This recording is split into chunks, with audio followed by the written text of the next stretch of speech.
हो मेरा। गंगा अपनी गाय कपिला को अपनी बेटी जैसा प्यार करती थी और उधर कपिला भी गंगा को अपनी माँ जैसी ही समझती थी। दोनों का रिश्ता माँ बेटी जैसा था, मगर यह रिश्ता ज्यादा दिनों तक न रह सका। एक दिन अचानक ही गंगा चल बसी और कपिला आना हो मेरा। गंगा अपनी गाय कपिला को अपनी बेटी जैसा प्यार करती थी और उधर कपिला भी गंगा को अपनी माँ जैसी ही समझती थी। दोनों का रिश्ता माँ बेटी जैसा था, मगर यह रिश्ता ज्यादा दिनों तक न रह सका। एक दिन अचानक ही गंगा चल बसी और कपिला अनाथ हो गई। कपिला गंगा की चिता के पास खड़ी सोचती है, माँ, तुम तो मुझे अनाथ करके चली गई। अब पता नहीं मुझे कहाँ कहाँ भटकना पड़ेगा। यह कहकर कपिला वहां से चल देती है। गंगा धार्मिक विचारों की महिला थी और उसके साथ रहने के कारण कपिला में भी गहरी धार्मिक आस्था पैदा हो गई थी। कपिला महादेव की सच्चे मन से भक्ति करती थी, इसीलिए वह रंभाते हुए शिवलिंग के पास जाकर खड़ी हो जाती है और कहती है, हे महादेव, मेरी गंगा माँ को बैकुंठ में जगा देना, साथ ही मेरी और मेरे होने वाले बच्चे की रक्षा करना भोलेनाथ। उस दिन के बाद कपिला गांव के पास जंगल में भटकने लगती है। वह भूख लगने पर हरी हरी घास चरती और फिर जंगल में पुराने शिवलिंग के पास आकर आराम करती। सोते जागते और उठते बैठते वह बस महादेव का नाम ही रटती रहती। ओम नमः शिवाय, ओम नमः शिवाय। एक दिन कपिला को जोर की भूख लग जाती है तो वह सोचती है, आज तो बहुत भूख लगी है और नदी के पास उगी कोमल कोमल घास खाने का मन है। आज उधर ही जाती हूँ। यह कहकर कपिला कोमल घास की चाह में नदी की तरफ चल पड़ती है। उसी समय रतिया नाम का कसाई जंगल में किसी जानवर का शिकार करने के लिए घूम रहा होता है। रतिया जब कपिला को देखता है तो उसके मन में लालच आ जाता है और वह खुद से कहता है, वाह जी वाह, ये गाय तो बड़ी ही हृष्ट पुष्ट है और गर्भवती भी लगती है। क्यों ना इसे घर ले चलूं? जब तक दूध देगी इसका दूध पीऊंगा और जब दूध देना बंद कर देगी तो इसे काट दूंगा, किसी को पता भी नहीं चलने दूंगा। यही सोचकर रतिया गाय को रस्सी से बांधकर घर ले आता है और सबसे छिपाकर एक छप्पर में बांध देता है।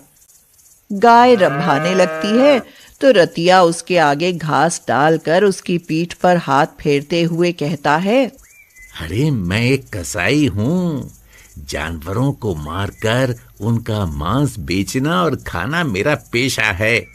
पर याद रख, तू जब तक मुझे दूध देती रहेगी मैं तुझे नहीं मारूंगा। कसाई की यह बात सुनकर कपिला बहुत घबरा जाती है, मगर फिर मन को तसल्ली देते हुए खुद से कहती है, अरे भले यह आदमी कसाई है, मगर फिर भी जब तक मैं हाय हाय, नाग ने डस लिया मुझे। अरे गाय को काटने की बात सोचकर बहुत बड़ा पाप किया मैंने। भगवान ने मुझे मेरे उसी पाप की सजा दी है। हाय रे। यह कहते हुए कसाई वहीं मर जाता है और महादेव के चमत्कार से कपिला कसाई की कैद से आजाद होकर जंगल की ओर चली आती है और कहती है, हे महादेव, तूने मेरे और मेरे बच्चे के प्राण बचाकर हम पर बहुत बड़ा उपकार किया है। उस दिन के बाद कपिला जंगल में ही रहने लगती है। धीरे धीरे बच्चे को जन्म देने इसे दूध देती रहूंगी, यह मुझे नहीं मारेगा, इसीलिए मैं इसकी बात पर भरोसा कर लेती हूँ। यही सोचकर कपिला शांत भाव से कसाई के घर रहने लगती है। कसाई कपिला की खूब सेवा करता और उसे पौष्टिक आहार देता। इस कारण कुछ ही दिनों में कपिला की सेहत और भी अच्छी हो जाती है। यह देख कपिला खुश होती है और मन ही मन सोचती है, यह कसाई तो मेरा बहुत ख्याल रखता है। जब मेरा बच्चा जन्म लेगा और मेरे थनों में दूध उतरेगा, तब मैं इस कसाई को दोनों बकत बाल्टी भर भर के दूध दूंगी। हाँ। मगर रतिया एक कसाई था और इसी कारण उसे हर जानवर में बस मांस ही दिखता था। वह अपने घर कोई जानवर पालता भी था तो उसे काटने के लिए ही पालता था। एक दिन उसके पास मांस का एक बड़ा ऑर्डर आता है तो वह कपिला की ओर देखते हुए कहता है, क्यों ना इस गाय को काट कर बेच दूं?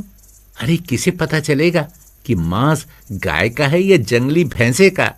यही सोचकर कसाई कपिला को काटने के लिए तैयार हो जाता है और कपिला थर थर कांपते हुए महादेव को याद करती है और कहती है, हे महादेव, मैंने तेरी मन से भक्ति की है।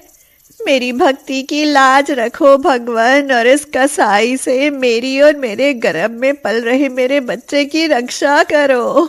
कपिला के यह कहते ही शिवलिंग से एक नाग निकलता है और कसाई के घर प्रकट हो उसे डस लेता, अपने जबड़ों में जकड़ लेता है।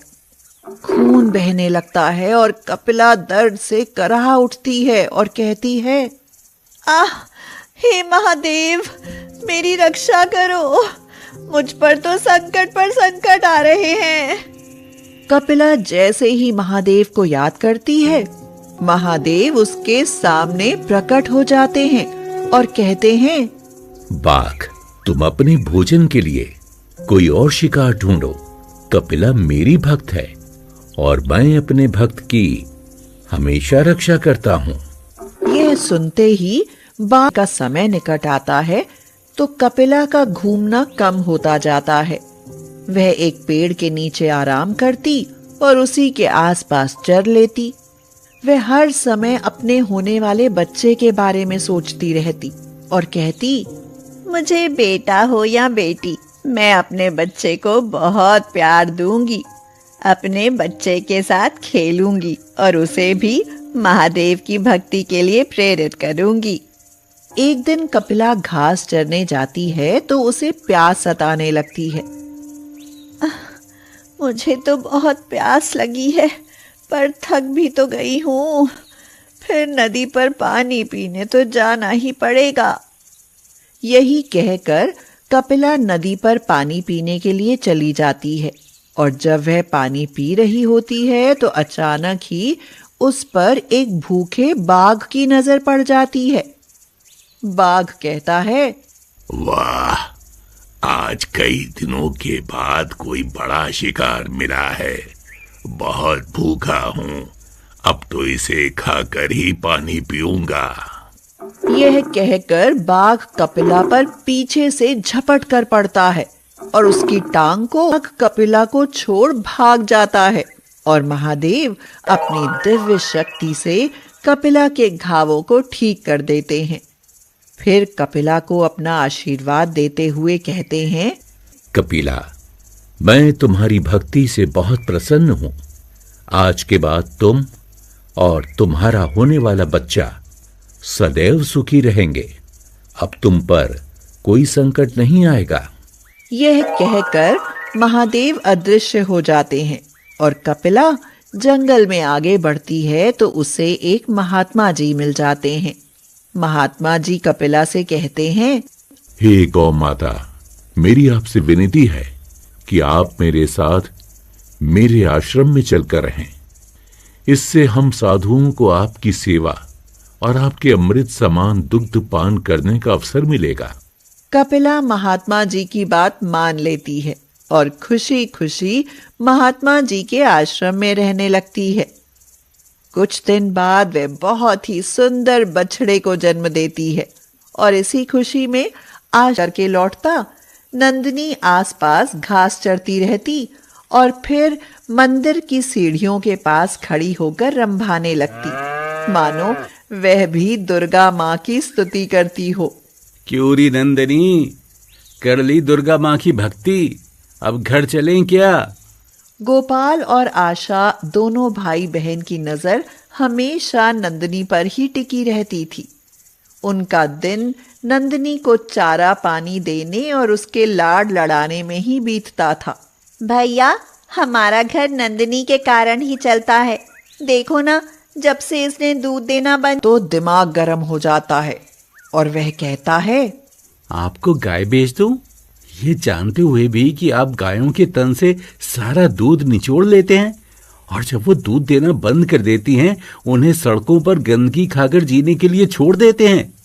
कसम रुपए पैसे की बिना दूध वाली गाय को घर में रखकर करें भी क्या? पर लाला, मुझे अपनी गाय नहीं बेचनी। यह कहकर गोपाल अपनी गाय को लेकर आगे निकल जाता है और धन्नू लाला क्रोध में बड़बड़ाते हुए कहता है, कसम रुपए पैसे की, अब तेरी नंदनी तो गई समझो। एक दिन गोपाल मंदिर में दुर्गा माँ की पूजा अर्चना करके जब मंदिर से बाहर आता है, आश्रम में उत्सव मनाया जाता है।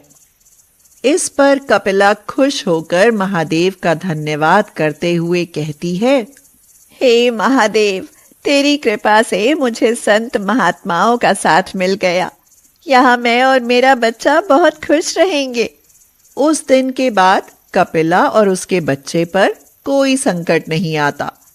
वे दोनों संतों के सानिध्य में सदैव ईश्वर भक्ति में लीन रहते हैं।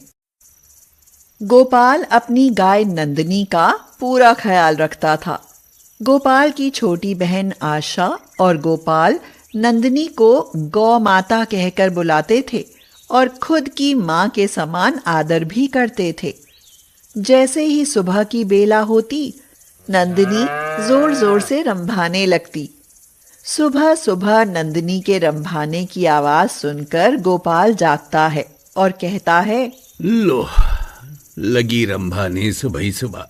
अरे इसे मुझसे पहले मंदिर जाने की पड़ जाती है। नंदिनी के रंभाने के साथ ही गोपाल जग जाता। फिर नंदिनी को नहलाता और खुद भी नहाता। नहा धोकर मंदिर जाता तो गाय भी उसके साथ साथ मंदिर जाती। गोपाल जब तक मंदिर में दुर्गा माँ के दर्शन अरे सरदा, कसम रुपए पैसे की, वो गाय तो मुझे भी बहुत पसंद है और अब मैं उसे गोपाल से लेकर ही रहूंगा। एक दिन गोपाल अपनी गाय के साथ दुर्गा माँ के मंदिर से घर लौट रहा होता है तो अचानक ही धन्नू लाला उसके रास्ते में आ जाता है। कसम रुपए पैसे की, क्यों बे गोपाल, तेरी गाय 7 महीने की गर्भवती है ना? हाँ लाला जी। तो तू उसे मुझे बेच दे। कसम रुपए पैसे की, अच्छा दाम दूंगा तुझे। धन्नू लाला जैसे ही गाय को बेचने की बात कहता है, गोपाल का किया है, घर में आमदनी कितनी कम हो गई है। अरे तू चिंता क्यों करती है पगली, बस 2-3 महीने की ही तो बात है। घर में फिर से दूध की नदियां बहने लगेंगी। गांव के धन्नू लाला और उसकी पत्नी सरला की नजर काफी दिनों से गोपाल की गाय पर टिकी थी। वे शहर में एक डेयरी चलाते थे और इसीलिए उन्हें आए दिन नई नई गायें खरीदने की जरूरत होती थी। मैं तो कहूँ किसी भी तरह गोपाल की गाय खरीद लो, दोनों टाइम बाल्टी भर भर के दूध देती है। बोली, भैया, मैं नंदिनी के बिना नहीं रह सकती। मुझे नंदिनी चाहिए, उसे कहीं से भी ढूंढ कर लाओ। तुम रो मत बहन, हमारी नंदिनी हमें जरूर मिल जाएगी। एक के बाद 2 और 2 के बाद 4 कई दिन बीत जाते हैं मगर नंदिनी का कहीं पता नहीं चलता। आशा नंदिनी की चिंता में खाना पीना ही छोड़ देती है। आशा, कुछ खा लो बहन, यूं कब तक भूखी रहोगी? मैं क्या करूं भैया, मुझे भूख ही नहीं लगती। हर समय नंदिनी की याद आती रहती है। उसे तो मैं भी नहीं भूल पाता। पता नहीं कहाँ और किस हाल में होगी हमारी। तो हैरान और परेशान हो उठता है। अरे नंदिनी कहाँ गई? इस समय तो वो हमेशा यहाँ मंदिर की सीढ़ियों के पास खड़ी होती थी।